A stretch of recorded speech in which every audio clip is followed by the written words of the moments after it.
आज का जो हमारा टॉपिक है वो क्या है, AML। AML को क्या बोलेंगे आप, अमाइलोट्रोफिक लेटरल स्क्लेरोसिस। बेसिकली इसमें क्या होता है, ये आपका जो लेटरल, L फॉर लेटरल आपका जो कॉर्टिकोस्पाइनल और कॉर्टिकोबल्बर ट्रैक्ट है वो डैमेज हो जाता है, L से लेटरल। और जिसकी वजह से क्या होगा, आपको अपर मोटर न्यूरॉन, ये वाले अपर मोटर न्यूरॉन के साइन एंड सिम्टम्स आएंगे। सेकंड आपने याद रखना ए से क्या होता है, इसमें आपको अंटीरियर हॉर्न डैमेज हो जाता है आपका, ये वाला अंटीरियर हॉर्न। जब आपका अंटीरियर हॉर्न डैमेज होगा तो क्या होगा, लोअर मोटर न्यूरॉन के साइन एंड सिम्टम्स आएंगे। तो इसमें क्या होगा, AML में अमाइलोट्रोफिक लेटरल स्क्लेरोसिस में अपर मोटर न्यूरॉन के साइन एंड सिम्टम्स भी आएंगे और लोअर मोटर न्यूरॉन के साइन एंड सिम्टम्स भी आएंगे। अब उसने बोला है कि ये क्या है, कंबाइंड, यानी अपर मोटर न्यूरॉन भी डैमेज होता है उसमें, लोअर मोटर न्यूरॉन में। अपर मोटर न्यूरॉन में आपका कॉर्टिकोस्पाइनल ट्रैक्ट है जो आपको क्या होता है, आपकी वॉलंटरी मसल्स की मूवमेंट करवा देता है, वॉलंटरी मसल्स की मूवमेंट करवाता है। और दूसरा आपका लोअर मोटर न्यूरॉन है, ये बेसिकली क्या करवा रहा होता है आपका, जब ये डैमेज होता है इसकी वजह से ब्रेन स्टेम या स्पाइनल कॉर्ड की क्या हो जाती है, डीजनरेशन हो जाती है। अब यूजली जो AML है, माइलोट्रोफिक लेटरल स्क्लेरोसिस है, ये क्या इडियोपैथिक, यानी इसकी इडियोपैथिक का मतलब होता है ऐसी डिजीज जिसकी हमें कोई इसका कॉजेटिव एजेंट या कॉज पता ना चली जाए तो हम इसे इडियोपैथिक में डाल देते हैं। और जो इसकी जो फैमिलियल फॉर्म होती है वो लेस कॉमन होती है और ये लिंक्ड होती है आपकी SOD1 से। SOD1 का मतलब क्या है आपका, ये बेसिकली SOD1 क्या करवा देती है आपको, इसको बोलते हैं सुपर ऑक्साइड डिसम्यूटेस। ये बेसिकली उसको इनकोड करती है। तो SOD1 की क्या होती है, म्यूटेशन हो जाती है, जिससे क्या होगा, सुपर ऑक्साइड डिसम्यूटेस 1 इनकोड नहीं हो पाते और उसकी वजह से अमाइलोट्रोफिक लेटरल स्क्लेरोसिस हो जाता है। अब अमाइलोट्रोफिक लेटरल स्क्लेरोसिस को क्या बोलते हैं हम, लुई गेहरिग डिजीज भी बोलते हैं।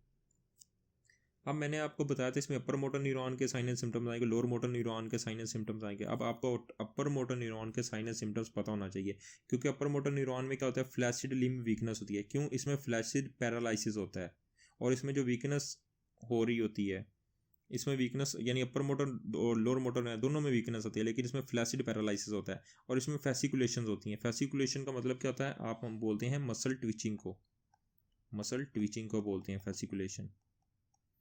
दूसरा इसमें एट्रोफी होती है, ये अब बेसिकली लोअर मोटर न्यूरॉन के साइन एंड सिम्टम्स है। इसमें बल्बल पाल्सी होती है। बल्बल पाल्सी का मतलब क्या, जो आपकी क्रेनियल नर्व 8, 9, 10, क्रेनियल नर्व्स आपकी 9, 10, 11 और 12, 8 नहीं है, 9, 10, 11, 12 जो क्रेनियल नर्व है उसके फंक्शंस क्या होंगे, डीअरेंज हो जाते हैं, इसको बोलते हैं बल्बल पाल्सी।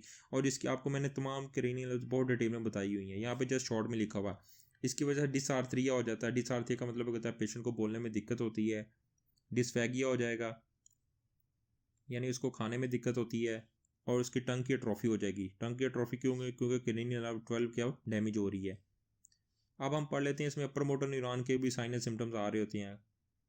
अब इसमें स्पास्टिक देखें, आपको पता है लोअर मोटर न्यूरॉन में क्या होता है, आपका होता है फ्लैसिड पैरालिसिस, लेकिन अपर मोटर न्यूरॉन है इसमें स्पास्टिक लिम्ब, एक तो स्पास्टिक पैरालिसिस होता है और वीकनेस तो मौजूद होती है दोनों में। और इसमें जो फ्लैक्स है वो ज़्यादा हो जाती है, हाइपरफ्लेक्सिया हो जाता है।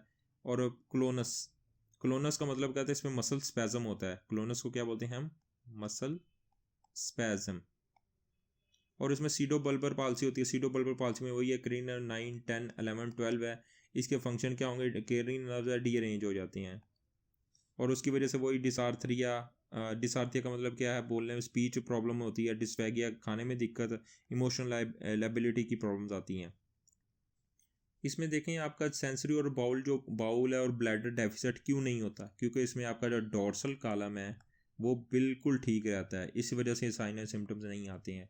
अब बेसिकली ये फटाइल होता है, ये मोस्ट कॉमन है। ये क्या करता होता है, ये रेस्पिरेटरी फेलियर करवाता है, जिसकी वजह से पेशेंट की डेथ हो जाती है। इसका जो ट्रीटमेंट है उसको में क्या देते हैं हम, रिलूजोल देते हैं, रिलूजोल, ठीक है।